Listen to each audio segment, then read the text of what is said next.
सगळ्यात आधी तर आषाढी एकादशीच्या तुम्हा सगळ्यांना अगदी मनापासून शुभेच्छा। आषाढी एकादशी विशेष आज आपण अतिशय मऊ आणि लुसलुशीत असा उपवासाचा स्पॉन्ज डोसा कसा बनवायचा ते आज आपण बघणार आहोत। तुम्हाला जर उपवासाला सारखं साबुदाणा खिचडी किंवा साबुदाणा वडा असे जर तेलकट पदार्थ खाऊन जर तुम्हाला सारखा कंटाळा येत असेल तर मग असा हा मस्त कमीत कमी तेलाचा वापर करून तयार केलेला अतिशय मऊ लुसलुशीत असा हा स्पॉन्ज डोसा तुम्ही एकदा नक्की करून बघा, तुम्हाला खूप आवडेल। आणि हे डोसे तुम्हाला मी जवळून सुद्धा दाखवते, तुम्ही बघू शकता प्रत्येक डोश्याला किती छान अशी जाळी पडलेली आहे। रेसिपी नेहमीप्रमाणेच खूप साधी आणि सोपी आहे, त्यामुळे व्हिडिओ कुठेही स्किप करू नका, शेवटपर्यंत नक्की बघा। आणि रेसिपी आवडली तर प्लीज व्हिडिओला एक लाईक नक्की करा। आणि त्याचबरोबर तुम्ही जर माझ्या चॅनलवरती नवीन असाल आणि अजून जर तुम्ही चॅनलला सबस्क्राईब केलं नसेल तर नक्की सबस्क्राईब करा। त्याचबरोबर साईडला असलेलं बेल आयकॉन सुद्धा नक्की क्लिक करा। तर चला वेळ न वाया घालवता लगेचच आपण आपल्या रेसिपीला सुरुवात करूया। सगळ्यात आधी तर आपल्याला इथे एक मिक्सरचं भांडं घ्यायचं आहे आणि आता या मिक्सरच्या भांड्यात आपल्याला 1 कप भरून इथे मी वरीचे तांदूळ घेतलेले आहेत। तर हे वरीचे तांदूळ तुम्हाला कोणत्याही किराणा मालाच्या दुकानामध्ये अगदी सहज असे उपलब्ध होतील। तर याला काही जण वरई म्हणतात किंवा भगर म्हणतात किंवा कोणी वरी म्हणतात, प्रत्येकाच्या गावानुसार याचं नाव बदललेलं आहे। तर आता हे वरीचे तांदूळ आपण या मिक्सरच्या भांड्यात काढून घेऊया आणि सेम त्याच कपाने अर्धा कप इथं मी कच्चा साबुदाणा घेतलेला आहे। तर आता हा सुद्धा आपण यातच घालायचा आहे आणि छान असं आपल्याला हे मिक्सरला जितकं जमेल तितकं आपल्याला हे बारीक करून घ्यायचं आहे। तर तुम्ही बघू शकता मी छान असं हे मिक्सरला एकदम बारीक असं करून घेतलेलं आहे आणि छान असं आता हे तुम्ही बघू शकता मस्त असं हे बारीक झालेलं आहे। थोडं जास्त वेळ फिरवले की छान बारीक होतं। आता यातच आता आपल्याला सेम त्याच कपाने अर्धा कप आपल्याला दही घालायचं आहे। असा जर तुमच्याकडे मेजरिंग कप नसेल तर एखाद्या वाटीचं माप घ्यायचं आणि त्याने सगळे साहित्य मोजून घ्यायची। आता हे थोडंसं आपण चमच्याने असं वर खाली करून घेऊया। तर हे मिक्सरचं भांडं मला थोडंसं लहानच वाटतंय म्हणून मी आता हे चुकून यामधून मिश्रण बाहेर येऊ नये म्हणून मी हे मोठ्या मिक्सरच्या भांड्यात काढून घेतलेलं आहे। तर आता आपल्याला यामध्ये पाणी घालायचं आहे। तर आपण ज्या कपाने सगळं साहित्य मोजून घेतलं त्याच कपाने आपल्याला 1 कप भरून पाणी घालायचं आहे। ज्या कपाने आपण दही मोजून घेतलं होतं त्यातच मी पाणी घातलंय म्हणून तुम्हाला हे थोडंसं पांढरं दिसत असेल। असं थोडंसं आपण हे ढवळून यामध्ये पाणी घालूया, कारण याला थोडंसं दही लागलेलं होतं म्हणून मी त्यातच पाणी घेतलं होतं। आता चवीपुरतीचं मीठ घालायचं आहे आणि आपल्याला परत हे छान असं मिक्सरला एकदम स्मूथ असं फिरवून घ्यायचं आहे। जितकं जमेल तितकं आपल्याला हे बारीक करून घ्यायचं आहे। तर तुम्ही बघू शकता किती मस्त असं हे मी मिक्सरला फिरवून घेतलेलं आहे। छान आपलं इथं बॅटर तयार झालंय। तर सुरुवातीला मी 1 कप पाणी घातलं होतं, त्यानंतर मिक्सरला फिरवत असताना मी पाव कप पाणी घातलेलं आहे, म्हणजे बरोबर मला इथं 1.25 कप इतकं पाणी लागलेलं आहे। आता तुम्हाला इथं थोडं कमी किंवा जास्त सुद्धा लागू शकतं किंवा तुमचं दही कसं आहे त्यावरती सुद्धा पाण्याचं प्रमाण अवलंबून आहे। थोडं पातळ असेल तर थोडं कमी पाणी लागू शकतं, घट्ट असेल तर थोडं जास्त इथं तुम्हाला पाणी लागू शकतं। तर तुम्ही बघू शकता मी थोडंसं असं हे चमच्याने छान असं मिक्स करून घेतलंय आणि अशा पद्धतीचं आपलं आता हे बॅटर तयार झालेलं आहे। तुम्ही बघू शकता असं सरसरीत आपलं हे बॅटर तयार झालंय। खूप जास्त घट्ट नाही आणि खूप जास्त पातळ नाही, तर अशा पद्धतीचं आपल्याला हे बॅटर पाहिजे। आता यावरती आपल्याला झाकण ठेवायचं आहे आणि फक्त 10 मिनिटासाठी आपल्याला हे छान असं मुरण्याकरता ठेवून द्यायचं आहे। आता इथं बरोबर 10 मिनिटं झालेले आहेत आणि खूप जास्त वेळ सुद्धा ठेवण्याची गरज नाही। तर आता सगळ्यात शेवटी आपल्याला यामध्ये अर्धा चमचा खाण्याचा सोडा घालायचा आहे। यावरती थोडंसं पाणी घालूया 1 चमचाभर आणि सोडा आपल्याला छान असा हलक्या हाताने पळीने यामध्ये छान असा मिक्स करून घ्यायचा आहे। एक अर्ध्या मिनिटासाठी आपल्याला हे असं हलक्या हाताने फेटून घ्यायचं आहे, म्हणजे सोडा छान असा यामध्ये मिसळला जातो। आता यामध्ये सोडा घातल्यानंतर आपल्याला हे बॅटर अजिबात बाजूला वगैरे ठेवायचं नाही, तर लगेच आपल्याला याचा डोसा बनवायला घ्यायचा आहे।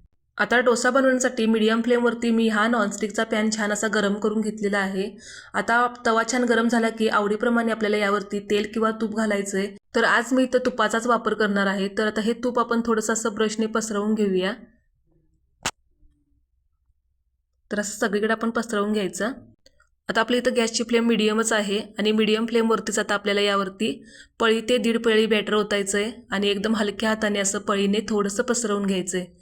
खूप जास्त सुद्धा पसरवायचं नाही, तर असं थोडंसं हलक्या हाताने हे पसरवून घ्यायचं आहे। आणि अशी थोडीशी याला जाळी पडायला लागली की मग आपल्याला यावरती झाकण ठेवायचं आहे, लगेच आपल्याला यावरती झाकण ठेवायचं नाही। तर तुम्ही बघू शकता लगेचच याला जाळी पडायला सुरुवात झालेली आहे। तर अशी थोडी थोडी जाळी पडली की आपण यावरती झाकण ठेवायचं आहे आणि मीडियम फ्लेमवरती आपल्याला 1 ते 1.5 मिनिटासाठी आपल्याला डोसा छान असा भाजून घ्यायचा आहे किंवा वरची बाजू थोडीशी कोरडी होईपर्यंत आपल्याला हा डोसा भाजून घ्यायचा आहे। तर आता बरोबर इथं 1.5 मिनिटं झालेली आहेत आणि तुम्ही बघू शकता वरची बाजू सुद्धा अशी पूर्णपणे कोरडी झालेली आहे। तर आता यावरती आपल्याला आवडीप्रमाणे तेल किंवा तूप लावायचं आहे आणि मग आपल्याला हा डोसा पलटवून घ्यायचा आहे।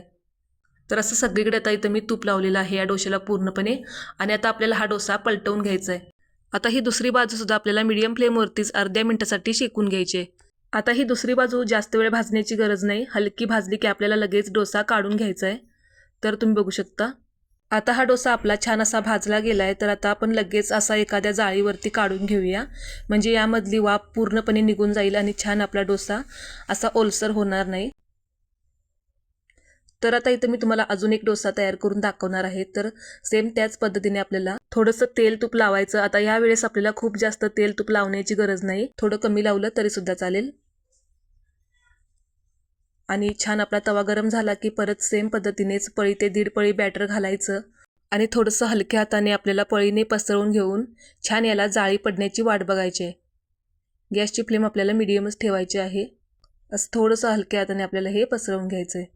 आणि आता याला जाळी पडण्याची वाट बघूया. तर तुम्ही बघू शकता याला छान अशी थोडीशी जाळी पडलेली आहे. अशी जाळी पडली की आता यासुद्धा डोश्यावरती आपण असं झाकण ठेवूया आणि 1.5 मिनिटासाठी आपल्याला मीडियम फ्लेमवरती हा डोसा छान असा शेकून घ्यायचा आहे. तर इथं बरोबर 1.5 मिनिटं झालेली आहेत आणि छान आपला डोसा हा वरून कोरडा झालेला आहे.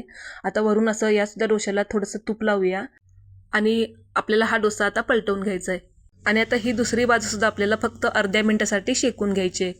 तर तुम्ही बघू शकता हा सुद्धा डोसा आपला किती छान असा मस्त भाजला गेलेला आहे. तर आता दुसरी बाजूसुद्धा आपण अर्ध्या मिनिटासाठी छान अशी शेकून घेतली आणि बघू शकता मस्त असा आपला हा सुद्धा डोसा इथं बनून तयार झालेला आहे. तर आता हा सुद्धा काढून घेऊयात. तर अशा पद्धतीने इथं मी सर्व डोसे तयार करून घेतलेले आहेत आणि तुम्ही बघू शकता मस्त असा आपला इथं स्पॉन्ज डोसा बनून तयार झालेला आहे. छान असा हा जाळीदार तयार झाला आहे, तुम्हाला दिसत असेलच. आणि रंग तर बघू शकता किती सुंदर असा आलेला आहे. तर अशा पद्धतीने आज आपण आषाढी एकादशी विशेष मस्त असा मऊ लुसलुशीत आणि जाळीदार असा उपवासाचा स्पॉन्ज डोसा कसा बनवायचा ते बघितलेला आहे. तर तुम्हाला मी हे डोसे जवळून सुद्धा दाखवते. तुम्ही बघू शकता किती मस्त असे हे जाळीदार तयार झालेले आहेत. तर उपवासाला सारखं सारखं साबुदाणा खिचडी किंवा साबुदाणा वडा खाण्यापेक्षा अशा पद्धतीने एकदा हा उपवासाचा स्पॉन्ज डोसा नक्की ट्राय करून बघा. तर कशी वाटली तुम्हाला माझी ही आजची रेसिपी ते मला कमेंट करून नक्की सांगा. रेसिपी थोडी जरी आवडली असेल तर प्लीज व्हिडिओला एक लाईक नक्की करा. आणि जर का तुम्ही माझ्या चॅनेलवरती नवीन असाल आणि अजून जर तुम्ही माझ्या चॅनेलला सबस्क्राईब केलं नसेल तर नक्की सबस्क्राईब करा. तर तुम्हाला मी यातला तोडूनसुद्धा एक दाखवते डोसा. तुम्ही बघू शकता किती मस्त असा हा मऊ लुसलुशीत आहे. तुम्ही सुद्धा नक्की करून बघा. तर चला पुन्हा भेटूयात अशाच एखाद्या नवीन व्हिडिओसोबत. तोपर्यंत धन्यवाद.